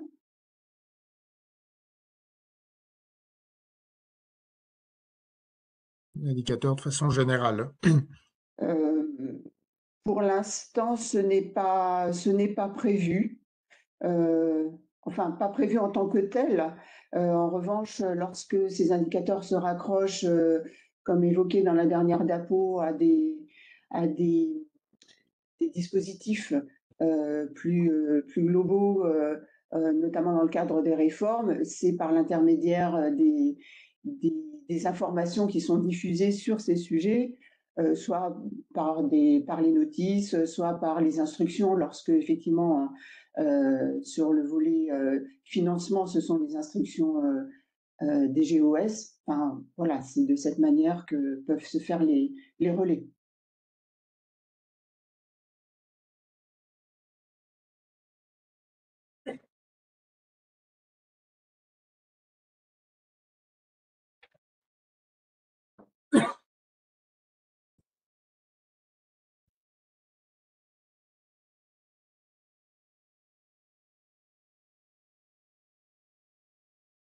On a un problème technique avec Nathalie qui n'arrive toujours pas à se connecter, bien qu'elle soit organisateur. Donc, on va essayer de régler ça rapidement.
On est en train de voir pour régler le souci de micro.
Allô, est-ce que vous m'entendez?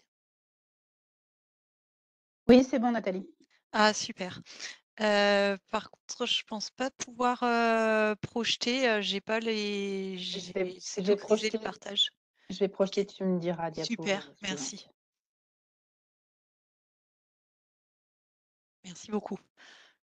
Du coup, c'est à partir de la diapo, 70. Donc bonjour à tous, désolée pour, les problèmes, techniques. J'étais pas organisateur et j'arrivais pas à mettre, le son, du coup, j'avais pas de son. Donc je vais vous présenter, ce qu'on fait à la TIH, en termes, d'analyse. Donc on a 3 types, d'analyses. Des analyses, qu'on va dire descriptives, qui ont comme finalité, de connaître un peu mieux, ce dont on a besoin, comme données.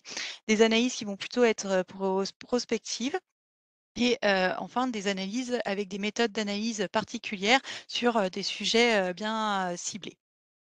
Donc si on commence sur les analyses, descriptives.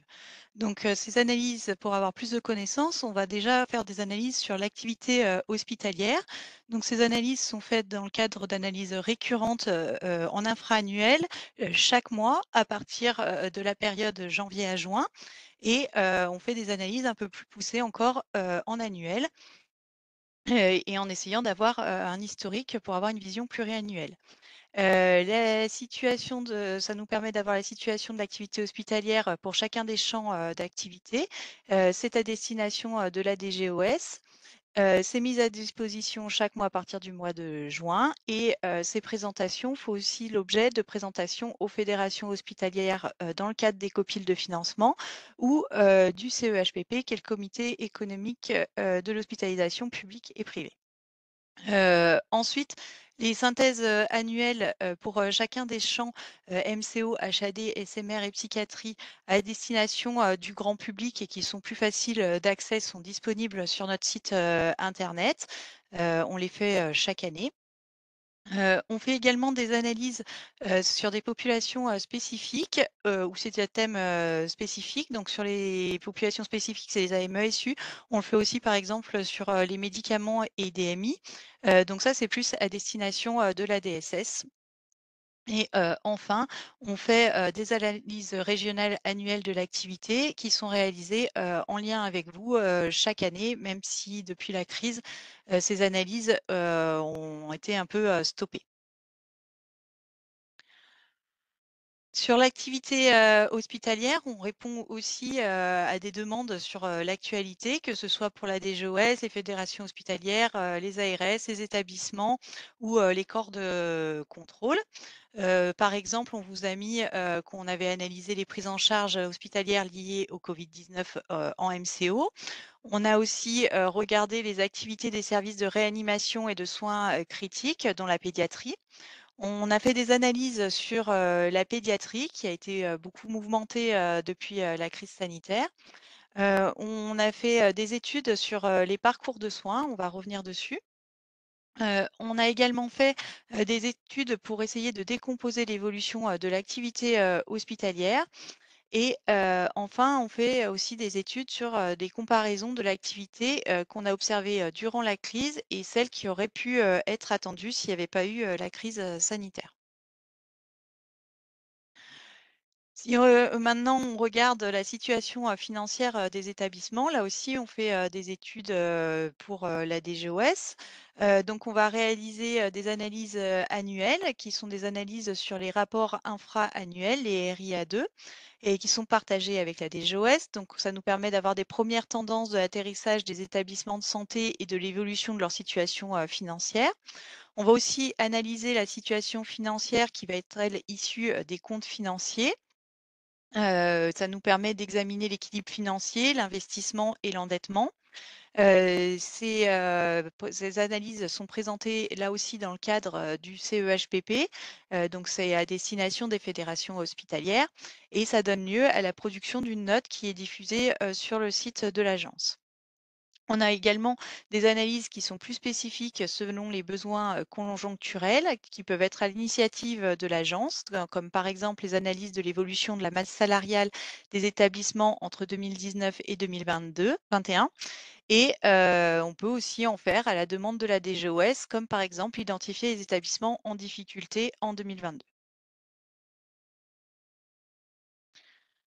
Maintenant, si on regarde les données sur le bilan social, donc ces analyses donnent lieu à la production d'un rapport qui est fait à la demande de la DGOS. Dans ce rapport, on va faire l'analyse des principaux indicateurs et qui va être complété dans le cadre de l'enquête nationale du bilan social. Donc, ce rapport est organisé par thématique, donc par exemple les masses salariales, la gestion du temps de travail, la disponibilité des RH, etc. Et ce rapport n'a pas objet d'avoir un fil conducteur, c'est plutôt des fiches qui sont indépendantes et qui permettent d'avoir en synthèse tous les éléments sur chacun des indicateurs. Et ce rapport donne lieu à une publication sur le site de l'agence. On présente aussi les principales évolutions de ces indicateurs RH dans les organisations, aux organisations syndicales. Se fait au mois de juin et c'est lors de la commission emploi-métier qui s'appelle CSFPH. Et il y en a une autre en octobre.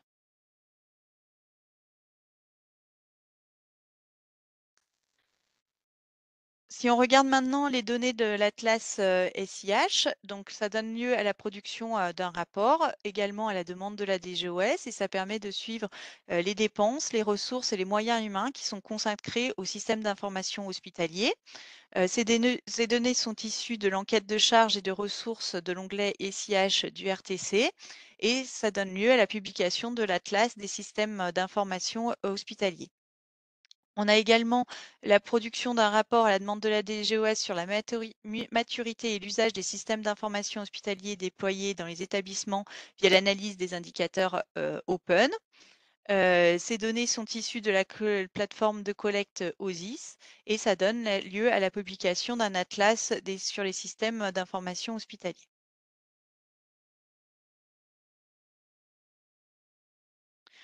Sur les analyses prospectives, on va essayer de prédire. On va surtout s'y intéresser dans le cadre du suivi des dépenses. L'agence est en charge du suivi des dépenses du secteur ex-DG sur le champ MCO et à venir sur le champ ASMR avec la réforme. Donc, on fait un suivi annuel de la consommation des ressources des établissements de santé. Et on assure pour les services ministériels une visibilité sur l'exécution annuelle de l'ONDAM hospitalier. Pour assurer cette exécution annuelle, il faut qu'on fasse des prévisions du coût annuel des recettes des établissements de santé. Pour cela, on a deux méthodes sur lesquelles on se base. Une méthode qui est basée sur les prévisions des ratios. Donc, on regarde pour extrapoler en année pleine les données infra-annuelles des années précédentes et on regarde le ratio de complétude qu'on a sur les années précédentes qu'on reporte sur notre année en cours. On utilise également des modèles de prévision sur nos données. Donc, on se sert de séries temporelles avec des modélisations ARIMA. Et enfin, on a comme perspective méthodologique d'essayer d'améliorer encore ces prévisions en utilisant des méthodes de machine learning qui nous permettraient de prendre des variables autres que pour le moment on ne prend pas et qui ne sont pas dans nos bases.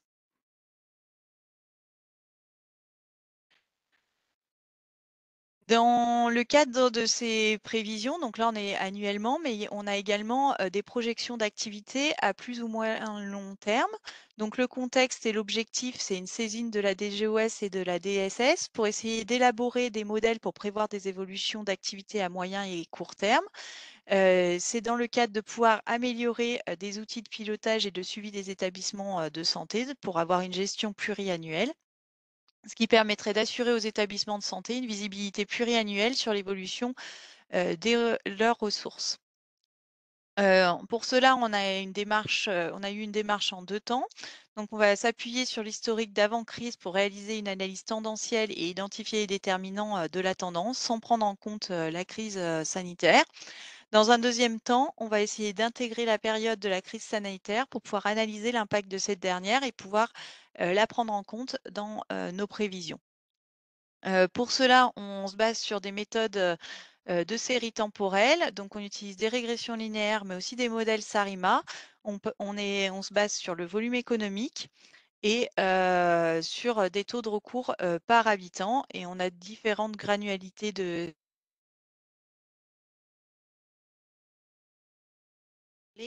entre elles. On a également construit des intervalles de confiance pour ces prévisions en utilisant des méthodes par bootstrap. Et du coup, en cours, on est en train d'analyser les déterminants de la tendance et essayer d'intégrer la période de crise sanitaire. Et pour utiliser cette période de crise sanitaire, on est en train d'essayer de la modéliser de manière économétrique en faisant des doubles différences, ce qui s'appelle, c'est les méthodes diff-INDIN. Diff, pardon.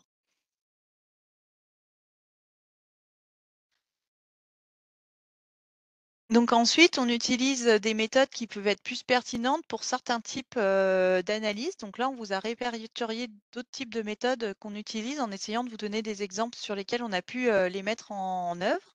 Donc, par exemple, on utilise des méthodes de forêt aléatoire, ce qui permet d'essayer de fiabiliser l'identification des variables explicatives quand on a un grand nombre de variables explicatives.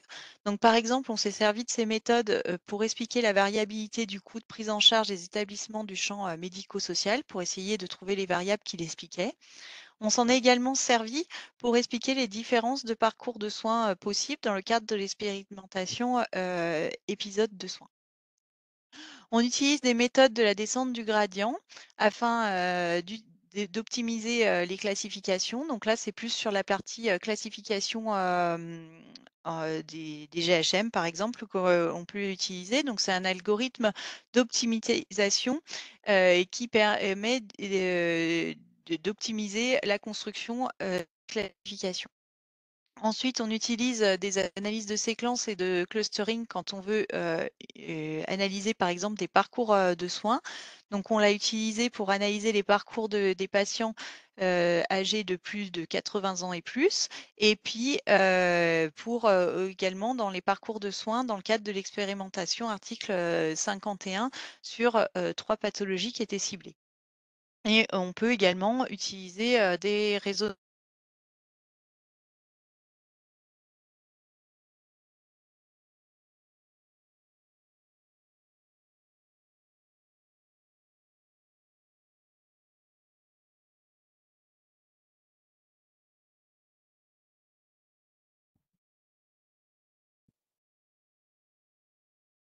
Est-ce que vous avez toujours du son? Parce que moi, j'ai perdu le... J'entends plus Nathalie, non.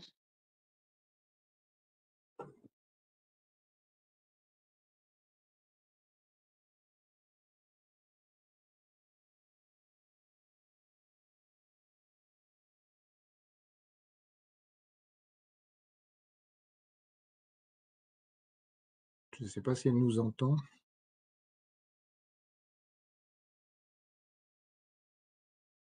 J'ai l'impression qu'on l'a perdu, non? Oui. Oui, il n'y avait plus de réseau à Lyon. Vous m'entendez? Ah oui, c'est Oui. revenu. Ah oui, c'est revenu. Ça faisait un moment?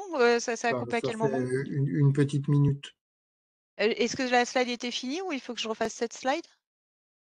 On était à réseau de neurones. Ok, bah donc on peut passer à la slide suivante.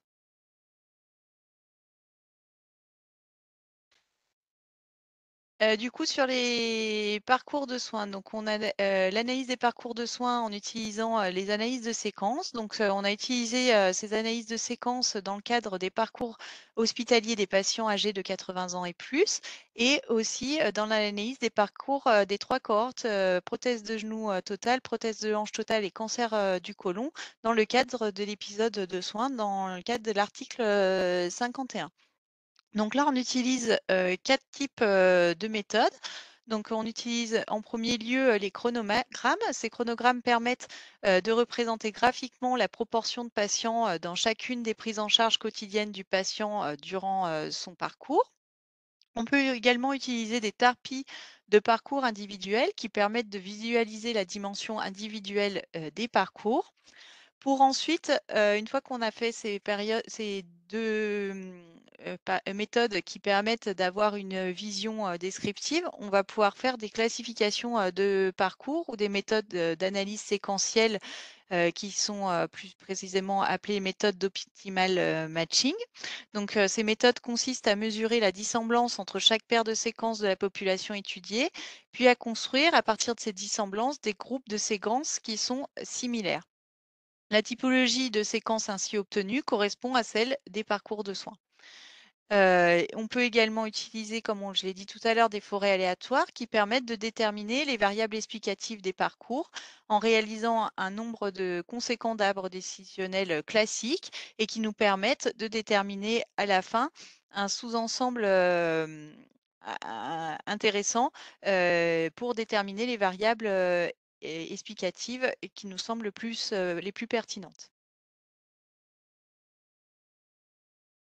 Donc là, on vous a mis les illustrations de chacune de ces méthodes. Donc sur la gauche, vous voyez le chronogramme, comment il se représente. Ensuite, en dessous, vous avez les tapis ordonnés. Et puis sur la droite de la diapo, on peut voir du coup, une fois qu'on ordonne ces tapis pour les classer et avoir des parcours qui se ressemblent, ce que ça peut donner. Donc là, on est arrivé à une classification en 7 classes où on voit que les patients ont des parcours qui sont similaires.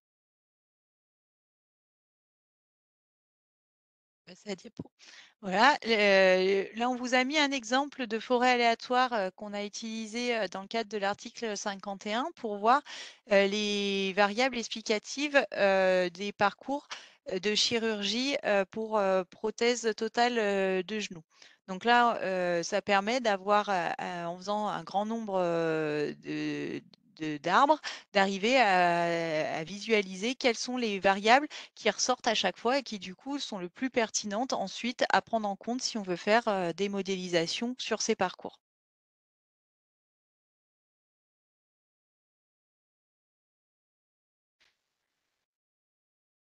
Dans le secteur du médico-social aussi, qui est en construction actuellement, on a pu prendre en compte ces différentes méthodes.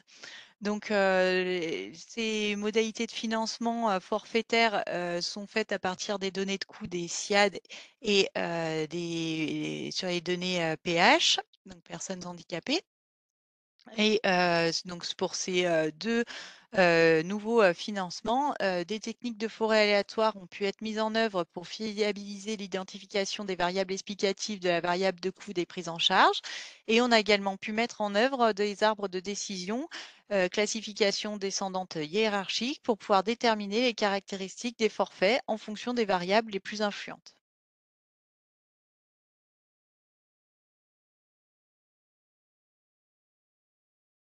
Voilà, j'ai fini avec ces différents éléments.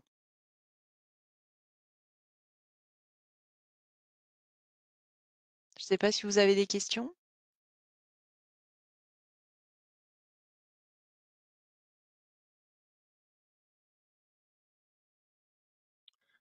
On va terminer la présentation générale. Si vous avez encore des questions à poser dans le chat, n'hésitez pas. Sinon, donc, on rappelle que ce webinaire a été enregistré et donc pourra être vu non seulement par les personnes qui n'y assistaient pas, mais également par certains d'entre vous si vous souhaitez revoir certaines parties qui vous concernent plus particulièrement.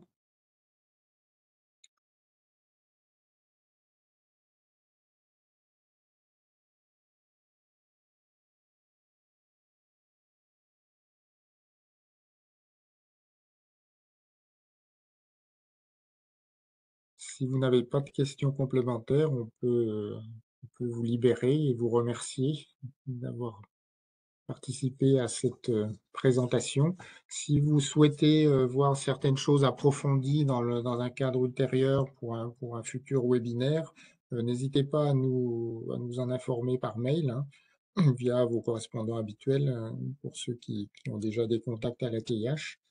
Et on pourra éventuellement organiser des choses qui correspondront à un public peut-être plus restreint, ou refaire une présentation générale en fonction des évolutions aussi qui peuvent avoir lieu au sein de vos régions.